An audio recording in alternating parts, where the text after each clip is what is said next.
అందరికీ శనార్థులు. ఎట్లున్నారు అందరూ? నాకు తెలుసు మీరు మంచిగానే ఉంటారు, అట్లనే ఉండాలి కూడా. మీ ఆనందమే మా సంతోషం. సరే మరిగా మీరు అనుకున్నట్టుగానే ధమాకా న్యూస్లను దుమ్ము దుల్పనికే పట్టుకొచ్చిన కాబట్టి మన ఛానల్ మార్చకుండా వార్తలు పురాగా ఓడ్చేదాకా చూస్తూనే ఉండుండ్రి. మరిగా మన ధమాకా న్యూస్లను షురూ చేద్దామా? పాన్రి. ఏపీ శాసన మండలిలా ఇంకో కీలక ముచ్చట ఇయ్యాల ప్రస్తావనకు వచ్చింది. గీ ముచ్చట అందరి ముఖాలను ఎలిగే తట్టు చేస్తున్నది. ఇందుకోసానికని కూటమి సర్కారు పక్కడబందీగా ప్రణాళికను సుతం తయారు చేసింది. అయితే పోయిన సర్కారు 1000 రూపాయల పెన్షన్ పెంచనికే 5 ఏళ్లు పడితే మరి కూటమి సర్కారు అధికారంలోకి వచ్చిన జప్పునే గీ ప్రకటన చేసుడు ఇన్న అక్కడి పబ్లిక్ మస్తు హ్యాపీగా ఫీల్ అవుతున్నారట. మరి గింత ఫైదా చేసిన కూటమి సర్కార్ను తారీఫ్ చేయకుండా ఉండలేకపోతున్నారు గీ ముచ్చటెరుకైన ప్రతి ఒక్కరు.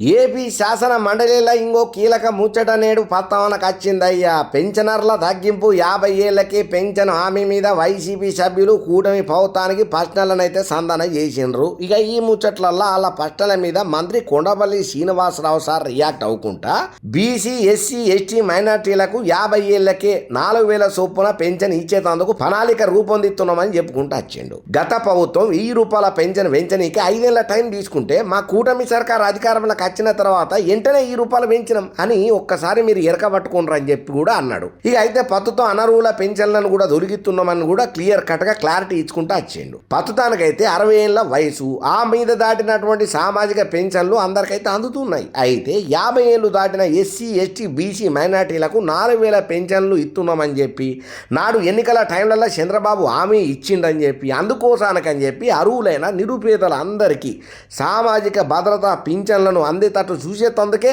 మంత్రివర్గ ఉపసంఘం ఏర్పాటుకు కృషి చేస్తున్నామని చెప్పుకుంటూ వచ్చిండు. అయితే ఈ ముచ్చట్లలో చాలా మంది పెన్షన్ కు అర్హత లేనోళ్ళు కూడా పెన్షన్లను తీసుకుంటున్నట్లుగా అధికారులు ఎరకబట్టిండ్రట. ఇక దాంతో జిల్లాల వారిగా కూడా సర్వేలను చేసి లెక్కలను మొత్తం సిట్టా ప్రభుత్వానికి సేకరణ అందించే పనిలో ఉన్నదట. అయితే అర్హత లేకపోయినా కూడా పెన్షన్లు అందుకుంటున్న వాళ్ళను ఎరకబట్టినటువంటి ప్రభుత్వం ఎంబటి వాళ్ళను తీసేసే పని కూడా ముందరేసుకున్నదట. అయితే రాష్ట్రంలో 50 నుండి 60 ఏళ్ల మధ్యన ఉన్నోళ్ళు దాదాపు 15 లక్షల మంది దానికి ఉన్నట్టు ఎరకబట్టిందయ్యా కూటమి సర్కారు. అయితే వాళ్లకు పింఛన్ అందజేసే విధానం మీద ఒక కార్యాచరణనైతే పకడ్బందీగా తయారు చేస్తున్నామని చెప్పి చంద్రాల్ సారు మాకు ఆల్రెడీ చెయ్యమని ఆర్డర్లు వేసిండు. మేము అదే పనిలో ఉన్నాం. ఇందుకోసానికని చెప్పి అధికారులకు మంత్రులకు సుతం మేము బాధ్యతలనైతే అప్పచెప్పినాం. ఇక ఇప్పుడు మంత్రి పర్యటనతోని తొందరలోనే రాష్ట్రంలో బీసీ ఎస్సీ ఎస్టీ మైనార్టీలకు 50 ఏళ్లకే 4000 రూపాయల పింఛన్ ఇయ్యనీకే మేము గ్యారంటీ ఇస్తున్నాం. ఇది పక్కా వాజిబు మాట. చంద్రాల్ సార్ వాక్కు అని ఎప్పుడుతోని ఆంధ్రప్రదేశ్ పబ్లిక్ ఇప్పుడు పెన్షనర్ల ముచ్చట్లల్లో మత్తు హ్యాపీగా ఫీల్ అవుతున్నారట. చంద్రాల్ సారా మజాకానా రాగానే ఇలా పెన్షన్ల మీద ఫాయిదా అయ్యే పనులు చేస్తున్నందుకు చంద్రాల్ సార్కు ఎన్నిసార్లు చేయగొట్టినా తక్కువనే అంటున్నారయ్యా ఈ ముచ్చటెరికైనా ప్రతి ఒక్క అమ్మ అయ్యా. భారత సంతతి వ్యోమగామి సునీత విలియమ్స్ మేడము ఇంకా వేరే వ్యోమగాముల టీము మొగల్ మీదకి పోయే కదా. ఇక ఆకాశంలో పనిని సక్సెస్ఫుల్గా ఓడగట్టుకొని గన్ని రోజులు పైనుండి మొత్తానికి భూమి మీద కచ్చుడుతోని యావత్ భారతదేశం అంతా శుభాకాంక్షల సంబరాల అంబరాన్ని అంటున్నాయి. అయితే గీ ముచ్చట్లనే ఇస్రో పెద్ద సారు వి నారాయణ్ ఏమని రియాక్ట్ అయిండో మీరే చూడుండి. ఇక భారత సంతతి వ్యోమగామి సునీత విలియమ్స్ ఇతర వ్యోమగాముల టీం ఉన్నది కదా, వాళ్ళందరూ ఏవంతంగా భూమి మీదకి అచ్చుడుతోని శుభాకాంక్షలు వెతుతున్నాయ్యా. అయితే ఈ ముచ్చట్లల్లో ఇస్రో పెద్ద సారు చీఫ్ ఉన్నాడు కదా వి నారాయణన్ సార్ రియాక్ట్ అవ్వకుండా వచ్చిండు. సునీత విలియమ్స్ని మెచ్చుకున్నాడు. ఆమె సేఫ్గా భూమి మీదకి అచ్చుడు గొప్ప ముచ్చటగా మేము భావన చేస్తున్నాం. ఇది ఒక ఆనందకరమైన సందర్భం. ఇక ఈ ముచ్చట్లల్లో నాసా, స్పేస్ ఎక్స్లా అట్లనే అమెరికా రోసది పరిశోధనల నిబంధనలు ఆమె కొని ఆడుకుంటూ వచ్చిండ్రయ్యా. సునీత విలియమ్స్ పట్టుదలను ప్రశంసన చేసిండు నారాయణ సారు. భవిష్యత్తు అంతరిక్ష కార్యకలాపాల కోసం ఆమె నైపుణ్యాన్ని వినియోగం చేసుకోవాలనుకుంటున్నామని చెప్పి కూడా చెప్పుకుంటూ వచ్చిండు. అంతర్జాతీయ అంతరిక్ష కేంద్రంలో 8 రోజులు మాత్రమే ఉండాల్సినటువంటి సునీత విలియమ్స్ మేడము అట్లనే టీంలో ఉన్నటువంటి బుజ్ విల్మోరు, బోయింగ్ అంతరిక్ష నౌకల లోపం కారణంగా 8 రోజుల తర్వాత భూమి మీదకి రాలేకపోయిండ్రు. ఆ తర్వాత వాళ్ళకు భూమికి దేనికే ఎన్నో ప్రయత్నాలు చేసినాం, 6 నిమిషాలు బగ్గనే కష్టపడ్డాం. శివరాఖరికి 9 నెలల తర్వాత ఆమె టీం భూమి మీదకి వచ్చింది. ఇది చాలా ఆనందకరమైన ముచ్చట. ఇక ఇయ్యాల తెల్లారగట్ల 3:27 నాసా వ్యోమగాములు బుష్ విల్మోరు, సునియా విలియమ్స్ సురక్షితంగా భూమికి తిరిగచ్చుడు. ఫ్లోరిడాలో ఉన్నటువంటి తల్లాహసి సమీపంలో గల్ఫ్ ఆఫ్ మెక్సికోలో వాళ్ళ స్పేస్ క్యాప్సూల్స్ సముద్ర జలాలలో పడిపోయింది. వ్యోమగాములు సాధారణ వైద్య పరీక్షలకు పోయే ముందు నవ్వుకుంటా చేతులు ఊపుకుంటా బయటకు వచ్చిళ్ళు. 9 నెలల సంధి అంతర్జాతీయ అంతరిక్ష కేంద్రంలో చిక్కుకున్న తర్వాత National Aeronautics and Space Administration వ్యోమగామి సునీత విలియమ్స్ భూమికి తిరిగి అచ్చుడు. ఇది చాలా గొప్ప ముచ్చట, అంతరిక్ష సమాజానికి గర్వకారణమైన క్షణమిదని ఇస్రో మాజీ chief doctor G Madhusudan Nair అన్నాడయ్యా. అంతరిక్ష కేంద్రానికి శాస్త్రీయ మిషన్ ముగింపులలో నాసా వ్యోమగామి సునీత విలియమ్స్ను భూమికి తిరిగి అచ్చుడు అనేది చాలా గొప్ప ముచ్చట, మన అందరం గర్వించదగ్గ ముచ్చట. తన స్వదేశానికి తిరిగి అచ్చుడు కంటే గొప్ప విషయం. ఇది పట్టుదలతో కూడిన చారిత్రాత్మక విజయం, దృఢ సంకల్పం, ధైర్యం వంటి ప్రతికూలతలను కూడా విజయంగా మారుతాయని నిరూపించినాయని చెప్పి Tamil Nadu governor RN Ravi sir కూడా మాట్లాడుకుంటూ వచ్చిండు అయ్యా. ఇక సునీత విలియమ్స్ 9 నెలల తర్వాత భూమికి తిరిగి వచ్చిన సందర్భంగా ఆమె బంధువు దినేష్ రావల్ బుధవారం మాట్లాడుకుంటా నాసా వ్యోమగామి ప్రపంచాన్ని మారుతున్నదని, ఆమె సాధారణ వ్యక్తి కాదని అన్నాడయ్యా. ఆమె తిరిగి వచ్చినప్పుడు మేము ఆనందంతో ఎగిరి దునిగినాం. నేను చాలా సంతోషం పడ్డా. నిన్నటి వరకు నా హృదయంలో లోతుగా ఒక శాంతికరమైనటువంటి భావన ఉండే. ఇప్పుడు నా ప్రార్థనలు విన్నాడా దేవుడు. మా సునీతని సురక్షితంగా తిరిగి తీసుకొచ్చేయండు.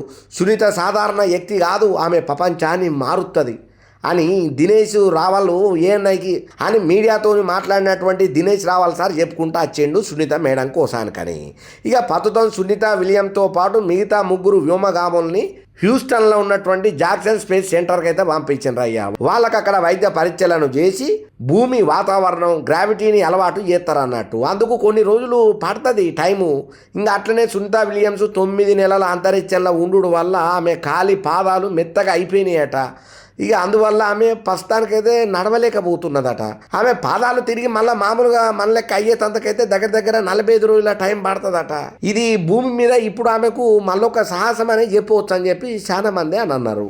ఏదేమైనా మిలియన్స్ మేడం ఇంత గొప్పగా అద్భుతంగా విజయాన్ని కొట్టుకొని మన భూమి మీదకి చాలా నెలల తర్వాత వచ్చినందుకైతే మస్తు మంది బగ్గా హ్యాపీలు సంబరాలు బగ్గనే చేసుకుంటున్నారయ్యా. తెలంగాణ పబ్లిక్ కి కాంగ్రెస్ సర్కారు ధమాకాస్ వంటి షాకే ఇచ్చింది. తెలంగాణలో ఉన్న అమ్మలక్కలకు ఇత్తనన్న 2500 రూపాయలు, ఇంకట్లనే తులం బంగారం, ఎలక్షన్లకు వచ్చే మోదాలు ఇచ్చగదా మాట. గా మాట ఇప్పుడు దప్పినట్టే కనబడుతున్నది. మరి ఇది ఎంతవరకు నిజమో తెలవాలంటే ఈ వార్త పురాగా చూడాల్సిందే. తెలంగాణ రాష్ట్ర పబ్లిక్ ఊహించని శాఖ ఇచ్చిందుల్లా కాంగ్రెస్ సర్కారు. తెలంగాణ రాష్ట్రంలో మహిళల కోసానికని చెప్పి ఇత్తనన్న 2500 రూపాయలు, అట్లనే తులం బంగారం మేమిక ఇయ్యలేము అని చెప్పి ఎవరన్నారు? మంత్రి పొన్నం ప్రభాకర్ రెడ్డి సారు అసెంబ్లీలో ప్రకటన చేసిండని చెప్పి గులాబీ పార్టీ సోషల్ మీడియాలో గుప్పుమనే వార్తలు గుప్పిస్తూనే ఉన్నది. కేసీఆర్ తీసుకొచ్చినటువంటి కళ్యాణ లక్ష్మి పథకాన్ని మాత్రమే అమలు చేయబోతున్నామని చెప్పి ఆయన ప్రకటన చేసినట్టుగా తెలుస్తున్నది అయ్యా. శాసన మండలిలో గులాబీ పార్టీ ఎమ్మెల్సీ కల్వకుంట్ల కవితక్క అడిగిన ప్రశ్నలకు పొన్నం ప్రభాకర్ సారు సమాధానం ఇచ్చుకుంటూ వచ్చిండు. ఇక ఈ సందర్భంగా మహిళల కోసానికని చెప్పి 2000 రూపాయల గురించి మంత్రి Ponnam Prabhakar Reddy sir right answer ఇవ్వకుండా మాటను పక్కదోవ పట్టించి దాటేసే ప్రయత్నం చేసిండట. అయితే దీన్ని గ్రహించినటువంటి గులాబీ పార్టీ సోషల్ మీడియా కాంగ్రెస్ కు వ్యతిరేకంగా ప్రచారాన్ని గట్టిగానే ఎత్తున్నది. కాంగ్రెస్ ప్రభుత్వం ఎన్నికల కంటే మొదలు అనేక రకాలైనటువంటి హామీలని ఇచ్చిందని, అవన్నీ శార్సోబీసు హామీలని, అబద్ధపు మాటలతోని అధికారాన్ని చేతబట్టిన కాంగ్రెస్ పార్టీకి పబ్లిక్ తొందరలోనే తగిన బుద్ధి చెప్తారని కూడా అనుకుంటా వచ్చింది కల్వకుంట్ల కవితక్క. అసలు 6 గ్యారంటీలు ఇచ్చి పబ్లిక్ ని బురిడి కొట్టించిన ఘనత ఈ కాంగ్రెస్ ప్రభుత్వాన్ని రేవంత్ రెడ్డికే దక్కుతుంది ఘనత అని చెప్పి గట్టిగానే కౌంటర్లు ఇవ్వబట్టింది కవితక్క. ఇంకా అంతనే కాదు, గులాబీ పార్టీ నేతలు సోషల్ మీడియాలో ప్రచారం చేస్తున్నారు. అధికారంలోకి వచ్చి 16 నెలలు అయిపోయిన సుతం 6 గ్యారంటీల మీద కాంగ్రెస్ ప్రభుత్వం రియాక్ట్ అయితలేదు ఎందుకు అని గులాబీ బాసులు గట్టిగానే గరానికి వస్తున్నారు. అసెంబ్లీ ఏదికగా అడుగడుగున గులాబీ పార్టీ నేతలు ప్రశ్నల తూటాలను పేలుస్తూనే ఉన్నారు, ప్రశ్నల వర్షాలను ఉరిపిస్తూనే ఉన్నారు. కానీ కాంగ్రెస్ నుంచి సరైన సమాధానం వత్తలేదని చెప్పి బీఆర్ఎస్ సోషల్ మీడియాలో ప్రచారాలు గట్టిగానే చేసుకుంటున్నదయ్యా. కాకపోతే షాన్నే పేపర్లలో కానీ టీవీలలో కానీ సోషల్ మీడియాలలో కానీ రేవంత్ రెడ్డి సర్కారుకు అగెనిస్ట్గా అనేక కథనాలు అత్తనే ఉన్నాయి. తులం బంగారం సంగతి పక్కన పెడితే కనీసం 2500 కూడా మేము ఇచ్చే పరిస్థితులలో కాంగ్రెస్ లేదు, అప్పుల పాలైపోయినాం, మేము ఇచ్చిన హామీలను తుంగలా దొక్కుతున్నాం అనే మాట కూడా చెప్తలేదు కాంగ్రెస్ సర్కారు. కానీ అన్ని లేని పుకార్లను కావాలని పుట్టిస్తున్నది ఈ బీఆర్ఎస్ సోషల్ మీడియా అని చెప్పి కాంగ్రెస్ పార్టీ పెద్దలు వాదన చేస్తున్నారు. అసలు ఇంతకు తులం బంగారం ఇస్తారా లేకపోతే 2500 ఇస్తున్నారా? అసలు ఇవన్నీ అయ్యే పనులేనా కాదా? ఏది నిజమో ఏది అబద్ధమో తెలవక తెలంగాణ పబ్లిక్ అయితే పరిశానలా పతంగులు ఎగిరెత్తున్నారట. అయ్యా ఇక ఇప్పటి వరకు అయితే తెలిసిన ముచ్చట ఇది. మరి ఇప్పుడు కాంగ్రెస్ సర్కార్ ఏమో తులం బంగారం ఇయ్యలేమని 2500 రూపాయలు ఇయ్యలేమని అంటున్నారని చెప్పి బీఆర్ఎస్ పార్టీ వాళ్ళు అంటున్నారు, ప్రచారం చేస్తున్నారు. మరి దీనికి పురాగా వార్త ఓడిసిపోయేది ఎప్పుడంటే రేవంత్ రెడ్డి సార్ నోరు తెరిచినప్పుడు, పొన్నం ప్రభాకర్ రెడ్డి సార్ సరైన సమాధానం ఇచ్చినప్పుడే అని అంటున్నారు కాంగ్రెస్ ను అంటి ముట్టుకుని పక్క పంటే ఉండే నాయకులు. రేవంత్ రెడ్డి సార్కి అయితే ఇదొక పెద్ద శుభవార్త. నేనుల్లా అగ్గో సీఎంఏ అందరి నోట్ల చక్కెర పోసే ముచ్చట్లు చెప్తాడంటే నువ్వు ఆయన నోట్లనే చక్కెర పోసే ముచ్చట్లు చెప్తున్నావా అమ్మ అనట్లా డైనమాల పడుకుండ్రి. ఇప్పుడు నేను చెప్పే మాట వింటే రేవంత్ సార్కు 1000 వోల్టేజ్ బుగ్గ లెక్కనే వెలుగుతుందంట ముఖము. కావాలంటే మీరే చూడుండ్రి. ఇక తెలంగాణ ముఖ్యమంత్రి సీఎం రేవంత్ రెడ్డి సార్కు హైకోర్టులో పెద్ద రిలీఫే లభించింది అయ్యా. ఎందుకు అయ్యానంటే నార్సింగి పోలీస్ స్టేషన్ పరిధిలల్లా అప్పట్లో 2020 మార్చిలో నమోదైందే కదా కేసు ఒకటి. గదేనులా డ్రైన్ ఎగరేసిండు అయ్యా మా దగ్గర అని చెప్పి ఆ కేసును కొట్టేసింది అయ్యా కోర్టు. ఉన్నట్టుండి ఏందయ్యా అసలు స్టోరీ ఏంది పురాగా చెప్పవానంటే, జనవాడ ప్రాంతంలో డోన్ ఎగరేసిండు అనుకుంటా రేవంత్ రెడ్డి సహా ఇంకొందరి మీద నార్సింగి పోలీసు పెద్దసార్లు అయితే కేసును నమోదు చేసి రిమాండ్కి అయితే పంపినరు అప్పట్లా. అయితే ఈ కేసుకు సంబంధం చేసినటువంటి ఎఫ్ఐఆర్ ను కూడా రద్దు చేయాలని చెప్పి నాకు ఈ కేసు నుంచి రిలీఫ్ ఇయ్యుండ్రి సార్లు అనుకుంటా హైకోర్టుకు అప్పీల్ పెట్టుకున్నాడు అప్పట్లా రేవంత్ రెడ్డి సారు. అయితే రేవంత్ రెడ్డి సార్ తరపు న్యాయవాది కోర్టులల్లో గట్టిగానే వాదనలు వినిపించుకుంటా మల్లగుల్లాలు పడుకుంటా ఎన్నో వాదోపవాదాలు నడిచిన ముచ్చట్లల్లో ఆయనే జనవాడ ఏరియాలో డ్రోన్ ఎగరేసిండ్రు అనేది అది కరెక్ట్ అయిన ముచ్చట కాదు. ఎందుకంటే అది నిషిద్ధమైనటువంటి ఏరియా కాదు, అది అందరు తిరిగేది. గాడ డ్రోన్ ఎగరేస్తే గండ్ల తప్పే ఉన్నది. దాని మీద ఎందుకు ఇట్లా కేసు పెట్టి ఎన్ని రోజులు ఇట్లా తిప్పుతారు, కేసుని ఎట్లా నడిపిస్తారు ఇన్ని రోజులు, అది పబ్లిక్ ప్లేసే కదా అని చెప్పి రేవంత్ రెడ్డి సార్ తరపు న్యాయవాది దానికి సంబంధించినటువంటి పూర్తి ఆధారిత సాక్ష్యాలను అప్పచెప్పి చాలా రకాల కేసు కోసం కొట్లాడిన తర్వాత మొత్తానికైతే కోర్టు కొట్టేసింది అయ్యా ఈ రేవంత్ రెడ్డి సార్ కేసును. అనవసరంగా పోలీసులు ఈ కేసును నమోదు చేసిండ్రని చెప్పి ఉత్త పుణ్యానికి గంత పాపులర్ ఉన్నటువంటి రేవంత్ రెడ్డిని ఊకే కోర్టుల చుట్టూ పోలీస్ స్టేషన్ చుట్టూ తిప్పుడు మంచి పద్ధతి కాదని చెప్పి హితవు కూడా చెప్పుకుంటూ వచ్చిండట లాయరు కోర్టుకు. ఇక రేవంత్ రెడ్డి సారు 2020 మార్చిలో ఏదైతే నార్సింగి పోలీసులు కేసు నమోదు చేసిందో ఈయన మీద ఎంబటే ఎఫ్ఐఆర్ ను కొట్టివేత్త ఉత్తర్వులను జారీ చేసింది. ఇవన్నీ ఇన్న తర్వాత కోర్టు కోర్టు ఇచ్చిన ఈ తీర్పుతోని రేవంత్ రెడ్డి సార్కి అయితే అనుకూలమైన తీర్పు వచ్చిందని రాజకీయ విశ్లేషకులు గట్టిగానే చెప్తున్నారు. కేసు కొట్టివేతతోని 2020లో నమోదైన ఏదైతే వివాదం ఉన్నదో మొత్తానికైతే ఓడిసిపోయిందయ్యా. ఇక ఇప్పుడు కోర్టు కేసును కొట్టేసిందన్న ముచ్చట ఎరికైన రేవంత్ రెడ్డి సారు మస్తు ఖుషీలు ఉన్నాడట. బడ్జెట్ పైసలు సమకూర్చుట్లా తెలంగాణ ఆడబిడ్డలకు తీరని అన్యాయమైతున్నది.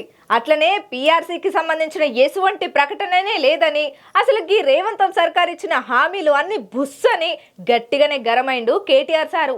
ఇక అసెంబ్లీలో మీటింగ్ అయిపోయినాక మీడియాతోని మాట్లాడుకుంటా కేటీఆర్ సారు ఈ కాంగ్రెస్ ప్రభుత్వం ఇచ్చిన 6 గ్యారంటీలు గోవిందా గోవిందా అని కాంగ్రెస్ సర్కార్ను ఎడ్డిచ్చినట్టే మాట్లాడబట్టిండు.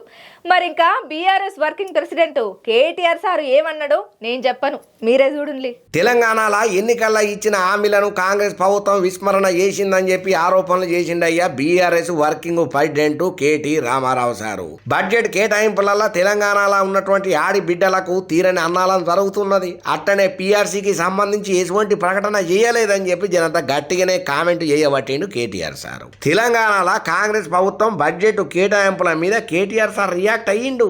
ఇక అసెంబ్లీ బడ్జెట్ సమావేశాల తర్వాత మీడియా ముందరకు వచ్చినటువంటి కేటీఆర్ సారు మాట్లాడుకుంటా కాంగ్రెస్ ప్రభుత్వంలో 6 గ్యారంటీలు గోవిందా గోవిందా అని నాకు అర్థమైపోయింది. ఎన్నికలలో ఇచ్చిన హామీలను కాంగ్రెస్ పార్టీ మర్చిపోయింది. ఏడాది దాటినా కూడా ఉద్యోగుల ఊసలేదు. దమ్ముంటే రాహుల్ గాంధీ అశోక్నగర్కు రా, నువ్వు రావాలే, నువ్వు ఇక్కడికి. బీఆర్ఎస్ హయాంలో ఇచ్చినటువంటి నోటిఫికేషన్లను మేమే ఇచ్చినట్టుగా కాంగ్రెస్ చెప్పుకుంటున్నా చూడు, ఇది చాలా సిగ్గుసేటైన ముచ్చట. ఏడాదిరా 2 లక్షల ఉద్యోగాలు ఇస్తామని చెప్పి రాహుల్ గాంధీ చెప్పిండు. నిరుద్యోగ భృతి విద్యా భరోసా కార్డు ఊసేయలేదు. అసలు ఏం చేస్తున్నదయ్యా ఈ కాంగ్రెస్ పార్టీ?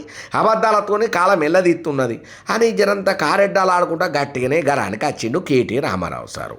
ఎన్నికలలో ఇచ్చిన తులం బంగారము మహిళలకు 2000 పథకానికి ఇస్తామని చెప్పిండ్రు కదా, పాత రేషన్ అవన్నీ 4000 ఇస్తానన్నారు కదా పెన్షన్లు, అయ్యి గోవిందా అనేటట్టే ఉన్నది మీ బడ్జెట్ సమావేశాలను చూస్తుంటే. అసలు బడ్జెట్లల్లో తెలంగాణ మహిళలకైతే తీరని అన్నాలమైంది. కులగణన సర్వే పేరుతో వెనకబడ్డ వర్గాలను మోసం చేసింది కాంగ్రెస్ సర్కారు. కాంగ్రెస్ ఎజెండా నెరవేర్చాల్సిన సమయం 40% గడిచిపోయింది. ఈ కాంగ్రెస్ సర్కారు దళితులకు ఎన్నుపోటు పొడిచిందయ్యా. రైతు కూలీలకు ఏ ఒక్కలకు కూడా 12,000 రాలేదు. ఆదాయం 70,000 కోట్లకు పడిపోయిందని సీఎం చెప్పిండు. అంబేద్కర్ అభయస్థం ప్రస్తావనే లేదు. తెలంగాణ ఆర్థిక వ్యవస్థను కాంగ్రెస్ కుప్ప కూల్చింది. కరోనా కంటే ప్రమాదకరం ఈ కాంగ్రెస్ వైరస్.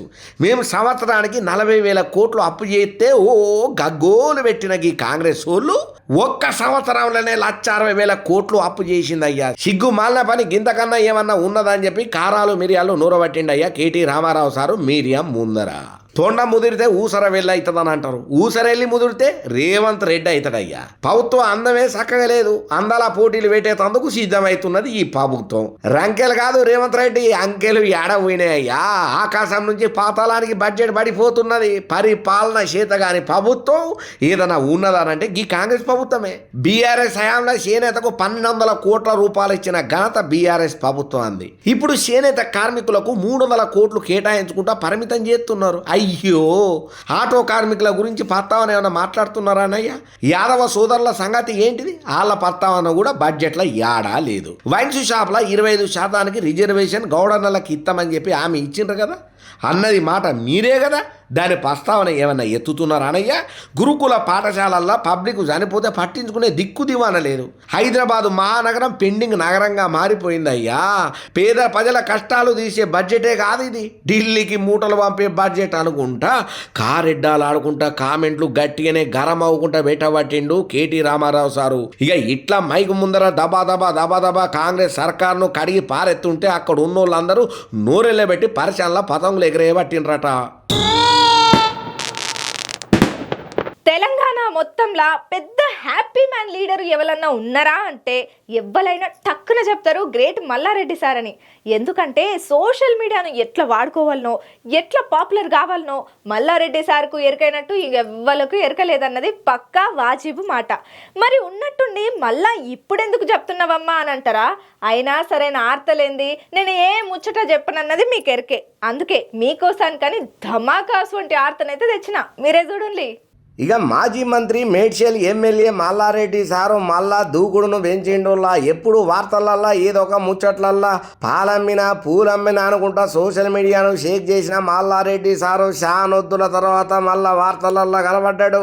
అసెంబ్లీలో ఆయన ప్రసంగాలతోని హల్చల్ చేసే మల్లారెడ్డి సారు, ఆయన డాన్సులతోని కుర్రకారును చల్లటి చెమటలు పుట్టించే మల్లారెడ్డి సారు ఓ ప్రత్యేకమైన స్టార్ అని, ఆయనకంటూ ఒక ఫ్యాన్ బేస్ ఉన్నదని, యువతను ఆకట్టుకున్నట్ల నెంబర్ 1 పొజిషన్లో ఉంటాడని, అసలు రాజకీయంల కంటే ఈ సోషల్ మీడియాలనే బాగా ఫేమస్ ఈ మల్లారెడ్డి సార్ అన్న మాట ప్రతి ఒక్కరు చెప్తారయ్యా. ఆయన డాన్సులతోని మాటలతోని డైలాగులతోని అబ్బో ఒక్కటా రెండా అసెంబ్లీలో అయితే నవ్వుల పువ్వులు ఊపిస్తాడయ్యా ఈ మల్లారెడ్డి సారు. అయితే 49వ పెళ్లి ఏడుక ఎవరిదో కాదు, మల్లారెడ్డి సార్దే.